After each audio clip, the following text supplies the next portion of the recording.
In the name of Almighty God, who has given me a chance for sharing knowledge with you. Assalamu alaikum students. This is Amjad Masihgul. I gonna share with you today polysaccharides. हमने पढ़ा Introduction to Carbohydrates, Monosaccharides, Disaccharides और आज हम पढ़ने जा रहे हैं Polysaccharides. Characteristics of Polysaccharides. हमारे पास पॉलीसेक्राइड्स क्या होते हैं? जब मोर देन 20 मोनोसेक्राइड्स आपस में जुड़ते हैं ग्लाइकोजिडिक बॉन्ड के ज़रिए से तो वो बना देते हैं पॉलीसेक्राइड्स। और नेचुरली पॉलीसेक्राइड्स जो अक्रिंग होते हैं वो 1000 मोनोसेक्राइड्स के मिलकर बनते हैं। और ये सब जो हैं मोनोसेक्राइड्स ग्लाइकोजिडिक बॉन्ड के ज़रिए से जुड़ते हैं। जैसे डाइसेक्राइड्स या अलीगोसेक्राइड्स भी ग्लाइकोजिडिक बॉन्ड के ज़रिए से ही बाउंड होते हैं। लेकिन पॉलीसेक्राइड्स के अंदर हैवी चेन्स बनती हैं, ब्रांच्ड चेन्स बनती हैं मोनोसेक्राइड्स की, जो कि ग्लाइकोजिडिक बॉन्ड्स के ज़रिए से जुड़े होते हैं।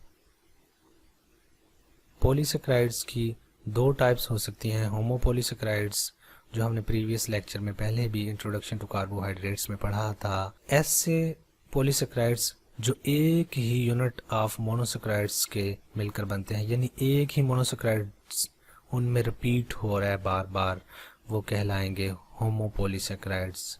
For example starch, glycogen and cellulose.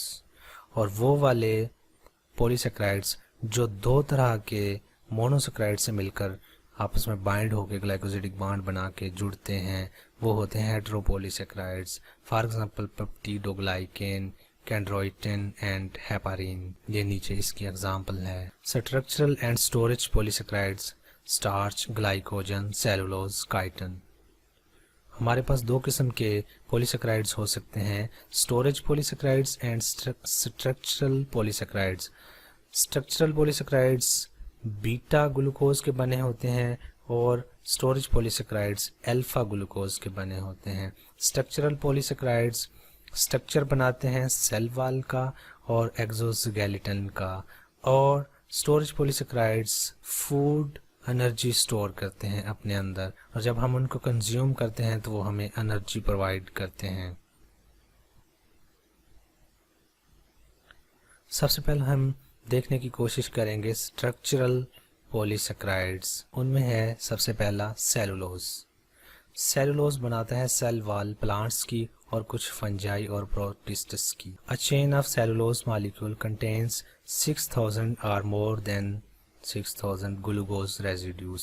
तो इसके अंदर सेलुलोज के अंदर 6000 ग्लूकोज के रेजिड्यूज होंगे और आपस में ग्लाइकोजिडिक बॉन्ड के जरिए से जुड़े होंगे और वो सेलुलोज बना देंगे। हमारे पास जितने भी पॉलीसेक्राइड्स हैं, स्टोरेज पॉलीसेक्राइड और स्ट्रक्चरल पॉलीसेक्राइड्स, ये सब के सब ग्लूकोज के ही मिलकर बनते हैं। ये किसी राइबोज या फ्रुक्टोज वगैरह से नहीं, बल्कि सब के सब ग्लूकोज के ही मिलकर बनते हैं। Cellulose is the most abundant organic substance of the biosphere, forming 50% of carbon found in plants. ये पौधों के अंदर जो 50% कार्बन का सोर्स है, और ये फाइबर्स के अंदर जो कॉटन, जो क्लॉथ्स होते हैं हमारे, वो 90% सेलुलोज का मिलकर बना होता है। और लकड़ी जो है वो 25 से 50% सेलुलोज पर मुश्तमिल होती है। सेलुलोज 1,4 बीटा ग्लाइकोजिडिक लिंकेज के ज़रिए से बना होता है। मसलन के ग्लूकोज के जो इसके अंदर मोनोसेक्राइड हैं वो 1,4 बीटा ग्लाइकोजिडिक लिंकेज के ज़रिए से जुड़े होते हैं और ये 180 के एंगल पे जुड़े होते हैं। सेलुलोज का जो मॉलिक्यूलर वेट है वो 0.5 to 2.5 मिलियन ग्राम पर मोल है। About 2000 cellulose chains or molecules are packed together to form a microfibril visible under the electron microscope. तो ये इलेक्ट्रॉन माइक्रोस्कोप के अंदर जो हमें नज़र आता है उसका एक पार्ट जो छोटा सा होता है फाइब्रिल, वो 2000 सेलुलोज चेन्स से मिलकर बना होता है। ये उसका स्ट्रक्चरल फॉर्म है। इस तरह से सेलुलोज के आपस में ग्लूकोज जुड़ते हैं। अब हम देख लेते हैं importance of cellulose. Bulk of human food human food के अंदर सेलुलोज कसरत से होता है। जितने भी हम वेजिटेबल्स एंड फ्रूट्स कंज्यूम करते हैं और डाइजेस्ट करते हैं अपनी एनर्जी को लेने के लिए, उन सब के अंदर सेलुलोज होता है। क्योंकि सेलुलोज जो है वो फ्रूट्स के छिलकों के अंदर और वेजिटेबल के छिलकों के अंदर पाया जाता है। लेकिन जब हम इनको कंज्यूम करते हैं तो सेलुलोज हमारे बॉडी के अंदर डाइजेस्ट नहीं होता, क्योंकि ह्यूमन बॉडी के अंदर सेलुलेज एंजाइम नहीं है जो सेलुलोज को डिग्रेड करके हमें एनर्जी प्रोवाइड कर सके। तो इसलिए हम सेलुलोज को डाइजेस्ट नहीं कर सकते, लेकिन हम कंज्यूम ज़रूर करते हैं। एक बल्क पार्ट है हमारे फूड के अंदर सेलुलोज का, लेकिन एज इट इज़ वो एक्सपेल हो जाता है बॉडी से जो हम वो उसको कंज्यूम करते हैं। लेकिन रेमिनेंट्स के अंदर जो काट काट कर खाने वाले गाय भैंसे वगैरह होती हैं, इनके अंदर वो सेलुलेज एंजाइम होता है जो सेलुलोज को डाइजेस्ट कर देता है। इसलिए ये वाले जब चारा वगैरह खाते हैं या दरख्तों की लकड़ियाँ वगैरह जो खाते हैं, इनको डाइजेस्ट वो हो जाते हैं। इसके अलावा और भी बहुत सारे छोटे माइक्रो ऑर्गेनिजम्स भी हैं जो कि जैसे टर्माइट्स है, ये एक छोटा ऑर्गेनिज्म है, और स्नेल है। इनके गट के अंदर और छोटे माइक्रो ऑर्गेनिजम्स होते हैं जो कि सेलुलोज को डाइजेस्ट करने में इनकी हेल्प आउट करते हैं। और टर्माइट्स जो होते हैं ये ब्राउन कलर के छोटे छोटे चूंटियां होती हैं जो लकड़ी के ऊपर ही रहती हैं और लकड़ी को खा जाते हैं ये। अब सेलुलोज जो है इससे रेयान बनता है। रेयान एक फैब्रिक का नाम है। इससे सिल्क, वूल, कॉटन और लिनन बनते हैं जिनसे हम क्लॉथ्स बनाते हैं। और सेलोफोन ट्रांसपेरेंट शीट है जो सेलुलोज से ही मिलकर बनती है।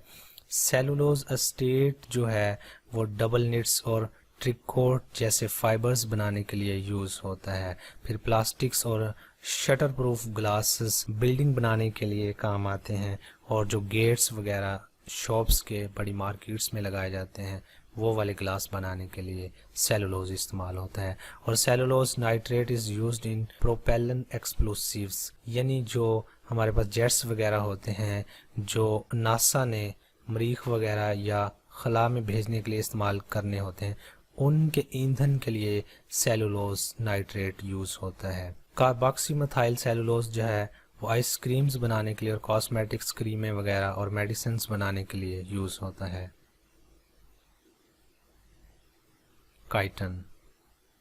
काइटन जो है वो फंगल सेल वॉल बनाता है और एक्सोस्केलेटन बनाता है इंसेक्ट्स का। इसको फंगस सेलुलोज भी बोलते हैं। ये सॉफ्ट और लेदरी होता है, लेकिन जब कैल्शियम कार्बोनेट के साथ इसका रिएक्शन करवाया जाए तो ये हार्ड बन जाता है। काइटन जो है बेसिकली ग्लूकोज का ये पॉलीसेकेराइड नहीं है, यानी कि इसमें ग्लूकोज के मालिक्यूल नहीं बल्कि ग्लूकोज डेरिवेटिव के मालिक्यूल्स जो मोनोसेकेराइड हैं वो आपस में मिलेंगे तो बनेगा एन एसिटाइल ग्लूसामाइन, यानी कि ग्लूकोज के कार्बन नंबर 2 के साथ जो अमीनो ग्रुप लगता है तो उससे ग्लूकोज का बनता है glucose derivative, sugar derivative N acetyl glucosamine, उससे काइटन बनता है। और ये एन एसिटाइल ग्लूकोसामाइन जो है 1,4-बीटा ग्लिकोजिडिक लिंकेज के जरिए से जुड़ा होता है। काइटन वाउंड हीलिंग्स के लिए यूज होते हैं और वाटरप्रूफ पेपर्स के लिए और कॉस्मेटिक्स के लिए और लोशंस के लिए इस्तेमाल होते हैं। ये कॉटन का स्ट्रक्चर है। इस तरह से कॉटन में आपस में जो ग्लूकोज के मोनोसेकेराइड के मॉलिक्यूल्स हैं वो इस तरह से जुड़े होते हैं।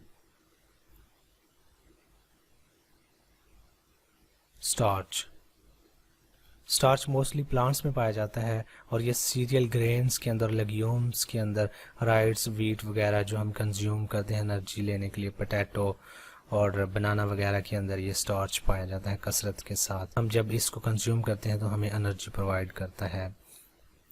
एंड प्रोडक्ट ऑफ फोटोसिंथेसिस के एंड प्रोडक्शन से भी ये हमें प्रोवाइड होता है।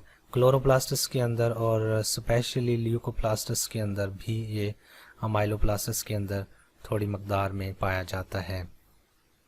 स्टार्च जो है इसमें अमाइलोज और अमाइलोपेक्टिन 2 सब यूनिट्स होते हैं और दोनों ही अल्फा डी ग्लूकोज और पायरानोज फॉर्म से मिलकर बनते हैं। ये 1,4 अल्फा लिंकेज के जरिए से जुड़ा होता है। स्टार्च के अंदर जो मोनोसेक्राइड्स होते हैं वो 1,4 अल्फा लिंकेज के ज़रिए से जुड़े होते हैं और स्टार्च जो है वो छोटे छोटे ग्रेन्स के ऊपर मुश्तमिल होता है और ये ग्रेन्स जो हैं इनकी शेप डिफरेंट हो सकती है, राउंडेड शेप्स हो सकते हैं, ओवल या पॉलीगोनल या रॉड शेप्स के हो सकते हैं। ये अपने सेंटर में एक तरफ अपने सेंटर के पोजीशन में होते हैं, उसको हिल्लम बोलते हैं और ये कंसेंट्रिक या इसेंट्रिक हो सकते हैं, यानी कि बिल्कुल सेंटर के अंदर झुके हुए या फिर सेंटर से बाहर झुके हुए हो सकते हैं। Starch consists of two components, amylose and amylopectin. Amylose is more soluble in water than amylopectin. ये उसका स्ट्रक्चर है। स्टार्च के दो कंपोनेंट्स होते हैं, एक अमाइलोज और दूसरा अमाइलोपेक्टिन। अमाइलोज जो होता है वो 20% स्टार्च का पार्ट होता है और इसके अंदर 200 से 1000 ग्लूकोज यूनिट्स आपस में जुड़े होते हैं। अमाइलोज का जो मॉलिक्यूलर वेट है वो 4 लाख ग्राम पर मोल है। It's soluble in water. ये अमाइलोज का स्ट्रक्चर है, यानी कि अमाइलोज के अंदर ग्लूकोज के जो मोनोसेक्राइड आपस में जुड़े हुए हैं वो अल्फा 1,4 ग्लाइकोसिडिक बॉन्ड के ज़रिए से एक लंबी चेन बना रहे होते हैं और ये एक स्ट्रेट चेन होती है। Amylopectin contains a large number of glucose units, यानी कि इसके अंदर 2000 से 2 lakhs यूनिट्स हो सकते हैं मोनोसेक्राइड्स के और ये अप टू 80% जो है स्टार्च का बनाता है और इसके अंदर मॉलिक्यूलर वेट जो है अमाइलोपेक्टिन का 1 मिलियन ग्राम पर मोल होता है और इस अमाइलोपेक्टिन के अंदर एक चेन के अंदर जो रेजिड्यूज होते हैं वो 25 होते हैं और एक चेन जब दूसरी चेन से जुड़ती है तो वो 1,6 अल्फा लिंकेज के ज़रिए से जुड़ती है, लेकिन एक चेन के अंदर जो आपस में 25 रेजिड्यूज जुड़ते हैं तो वो 1,4 अल्फा ग्लाइकोसिडिक लिंकेज के ज़रिए से जुड़ते हैं। टेस्ट: